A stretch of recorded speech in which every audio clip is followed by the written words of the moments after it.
भी देखते हैं गोयल साहब, पहले घर पे बच्चे होते थे तो दादी मम्मी दिन भर तेल लगड़ती थी कि हाँ मांसपेशी आप ग्रोथ अच्छा होगा, लेकिन आजकल के बच्चों को तो बोलते हैं कि नहीं तेल ही नहीं लगाना, सिजेरियन बेबी हुआ है नहीं हाँ लगाना तेल, ऐसा लगा क्यों?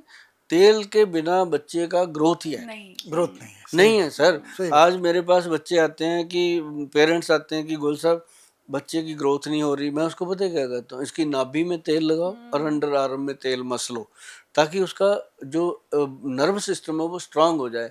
अब नाभि में अगर तेल लगाते हैं जी, बॉडी की 72 आवर्स मतलब 72,000 नाड़ियाँ हैं जो मतलब इसके साथ कनेक्टेड है, क्योंकि जब बच्चा पेट में होता है तो यहीं से तो यहीं भोजन से ले सब रहा कुछ है, है। यहीं से उसका डेवलप हो रहा है, तो बाहर निकलते उसको ऐसे काट देते हैं, तो वो फिर चिल्लाता है, खाना मिल नहीं रहा कहीं से, तो फिर मुंह से खाता है। तो सबसे पहले क्या देते हैं उसको, एक हनी, शहद में कुछ मिला के चटा देते हैं उसको बच्चे को। उसका मतलब जो शहद है ना जी, वो अपनी तासीर को बदल देता है। अंदर बॉडी माता के पेट में उसकी तासीर कुछ और थी, जब बाहर आया एकदम रोशनी रोशनी हो गई। वो बच्चा है ना, फीलिंग तो बताएगा नहीं, हम तो फील कर सकते हैं ना। जी जी। तो वो फिर कुछ उन चीजों को लेकर चिल्लाता है, कुछ भूख से चिल्लाता है, तो मतलब फिर उसके मुंह में कुछ लगाया जाता है, फिर उसको लगता है ये क्या आ गया, अलग से कुछ चीज आ गई, तो वो फिर ये सारी फीलिंग्स होती हैं। तो मैं तो जितने लोग देश विदेश जाते हैं उनको कहता हूँ भाई हनी की डब्बी एक अपने पर्स में रखो, हाँ जैसे ही किसी भी एयरपोर्ट पे उतरते हाँ। हो थोड़ा सा हनी खा लिया करो, ताकि उसी वातावरण में आपकी बॉडी। तो आपके पास कोई चमत्कारी तेल है? हाँ हमारे पास तेल है ना, एक हाँ लजब, हाँ। उसका हमने नाम रखा है लजब बॉडी मसाज ऑयल। वो लोग लेके जाते हैं, बहुत सारे मसाज सेंटरों में जाता है, लोग पब्लिक लेके जाती है। मुझे अच्छा लगता है कि जैसे पैर खुश्क रहते हैं, जिन लोगों के पैर खुश्क रहते हैं उन लोग हमेशा चिड़चिड़े रहेंगे। पैरों को तर रखो, गुस्सा कम आता है, बीपी कंट्रोल रहता है। तो पैरों में तेल लगना बहुत इंपॉर्टेंट है जी। पौधे की जड़ होती है, उसमें पानी देना, पैरों में तेल लगना। अभी एक जैसे हमने ये जो च्यवनप्राश है, इसका एक बेनिफिट मैं आपको बताता हूँ, बहुत बढ़िया सा है। इसका नाम है फोसा एक्शन प्राश। तो ये क्या करता है, आपकी बॉडी के अंदर बीरज और ब्लड दोनों की क्वालिटी को ये मेंटेन करता है।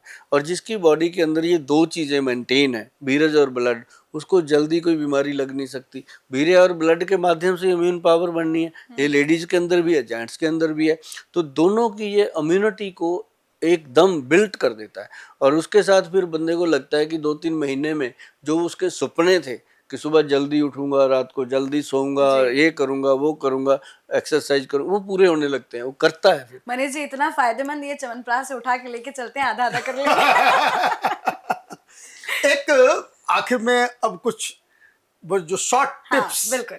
जैसे ब्लड प्रेशर को कम करने के लिए कौन सा सबसे अच्छा घरेलू टिप्स क्या है? जो हाई बीपी है उसके लिए ना जी, बड़े आराम से आप बैठ करके दोनों हाथों को ऐसे मसलिए, ऐसे जोर जोर से मसलिए और ऐसे आंखों में रखिए ये।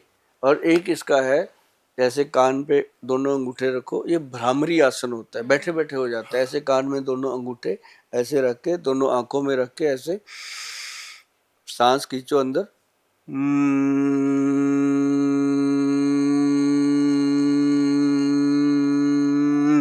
ये इससे क्या होता है, अंदर पूरा नाड़ी तंत्र एकदम आप करोगे ना तो आपको लगेगा दिमाग के अंदर की बत्तियां जलने लगी हैं।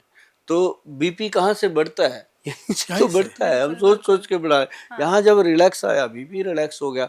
और उसके साथ लोग क्या करते हैं कि बीपी हो गया जी, अब क्या करें, गोली खाई, आदत डाल दी बॉडी को, बॉडी ने गोली की आदत ले ली। अब जैसे अब ये अंगूठा है ना जी, ये इसके दोनों साइड इसको जोर जोर से दबाइए ऐसे करके, तो आपका बीपी कंट्रोल होने लगता है ये।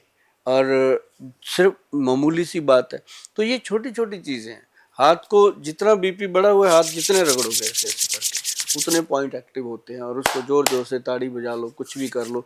और इसको एक और एक्सरसाइज, दोनों हाथों की कंघी बनाओ और इसको ऐसे रखो, तो बीपी कंट्रोल होने लगता है। बीपी कुछ भी नहीं है, हमारा ब्लड प्रेशर ही तो है, उसी को करना है। मतलब एंजाइटी आए, स्ट्रेस हो, फटाफट ऐसे कर लें, अपना रिलीफ मिलेगा। हाई शुगर, उसका क्या इलाज है? हाई शुगर जैसे एकदम कोई अटैक होता है कि अभी शुगर बहुत बढ़ गई है, हाँ। एक तो उसका इलाज है कि पेट को भूखा छोड़ दो, फास्ट जरूर करो, हफ्ते में 1 दिन पूरा फास्ट चाहिए। और जो डायबिटिक पेशेंट है उसको नाश्ता तो भूल ही जाना चाहिए। ब्रेकफास्ट नो सॉरी हाँ ब्रेकफास्ट भूल जाना चाहिए, लंच करना चाहिए, डिनर बिल्कुल नहीं करना चाहिए। अब रात को हैवी डिनर कर लिया हाँ तो सुबह उठ के टेस्ट दे दिया, तो रात को किया डिनर कितने बजे, 11 बजे, टेस्ट दे दिया 6 बजे, टाइम ही नहीं हुआ उसका हजम होने का, शुगर आ गई 400, पागल हो जाता है आदमी देख के। जबकि वो खाने का भी प्रभाव, जब आपने टेस्ट करवाना है लेबोरेटरी से या खुद भी, तो कम से कम रात को 6 बजे 7 बजे खाना खा के फिनिश कर दो, उसके बाद पानी भी नहीं पीना, सो जाओ। सुबह उठ के 6 बजे जब 12 घंटे हो गए तो आप टेस्ट करोगे, आपको एक्यूरेट रिपोर्ट आएगी, एक्यूरेट रिपोर्ट वो आएगी। पता चलता है। अब कई बार आदमी ने रात को कई बार कुछ खा लिया ऐसा, तो सुबह को शुगर ज्यादा आ गई, वो डॉक्टर साहब को कहता है डॉक्टर साहब मैं इतनी गालियां भी खाता हूँ, गोलियां भी खाता हूँ, फिर भी नहीं मेरे को आराम मिलता।